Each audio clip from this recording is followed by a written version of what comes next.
Hello, my name is Councilwoman Ruby Cotton of the 4th Ward, and we're here today at Barber Park, and we're adopting a catch basin.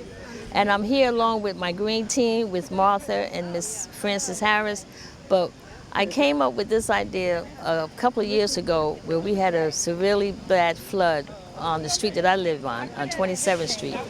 And what I discovered was when the water became so high that one of the homeowners in the area went underneath the water to clean the catch basin. And that's when I thought about it, that we have to do something about this. And then I discovered that the city of Newark and the city of Jersey City were doing adopt a catch basin. So with the partnerships that I have done and formed with Rutgers University, with Patterson Smarts, with the NAJEC, the local environmental group, with all environmental groups here is so important, because what happens here in Patterson is that we have what we call a combined sewer system. And with that is that the rainwater and the water the waste coming from your house goes into the same system. And so it's going down to Passaic Valley Sewer, which is in Newark, but it still has to be separated, it has to be cleaned before they can send it out to the ocean. So the more that we can do to clean up our sewer system and not let all that garbage go into the system is better for us and for the maintaining of the wastewater. But in order to do that, I knew that we as Pattersonians, we here as the city of Patterson, that we here too have to do something to help our own community. And I said that it doesn't take much to adopt a catch basin, so we need to join forces with the city to make things better, because I would say in the last 10 years, we have spent almost $48 million for our CSOs that we have to put in place. That's a requirement by the federal government, it's a requirement by the DEP, it's a requirement that we must, some way or another, figure out how we're going to separate our wastewater with our regular rainwater. So I came up with this idea about adopting the catch basin, which joined forces with all my other environmental group.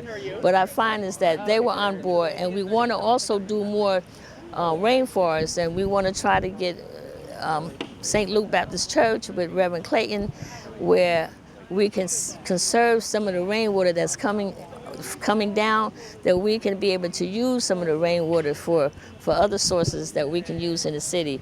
So this idea of adopting a catch basin, we're having a kickoff here at Barber Park.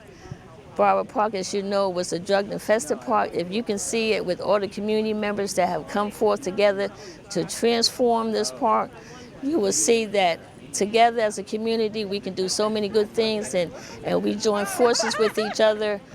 It's very difficult for one to do anything. You have to do it with partnership, and partnerships are so important that we join together to do this. But I would not have been able to do this without my partnership with the NAJEC, with my Patterson Sparks, with my Rutgers University, with the Green Team. I would not have been able to do it, and I appreciate them coming on board with me to come up with this plan so we can adopt this catch basin. So eventually we're going to show you what that means, and we're going to go out and see. But now I'm going to let you hear from some of the other ones that are here with me, partnershiping to have this venture. And it's a great venture, and you're going to see a big difference in some of the areas where we normally would see flooding, where we will not see as much flooding as we have seen in the past. So I thank you. If you're doing anything, well, this is being recorded, but call me if you would like to adopt a catch basin in your area, in your community. We want to do it in all the wards, but we're just kicking it off today in my ward, our ward, the 4th Ward, here in the city of Patterson. Thank you, and I'm going to let you come on and bring some.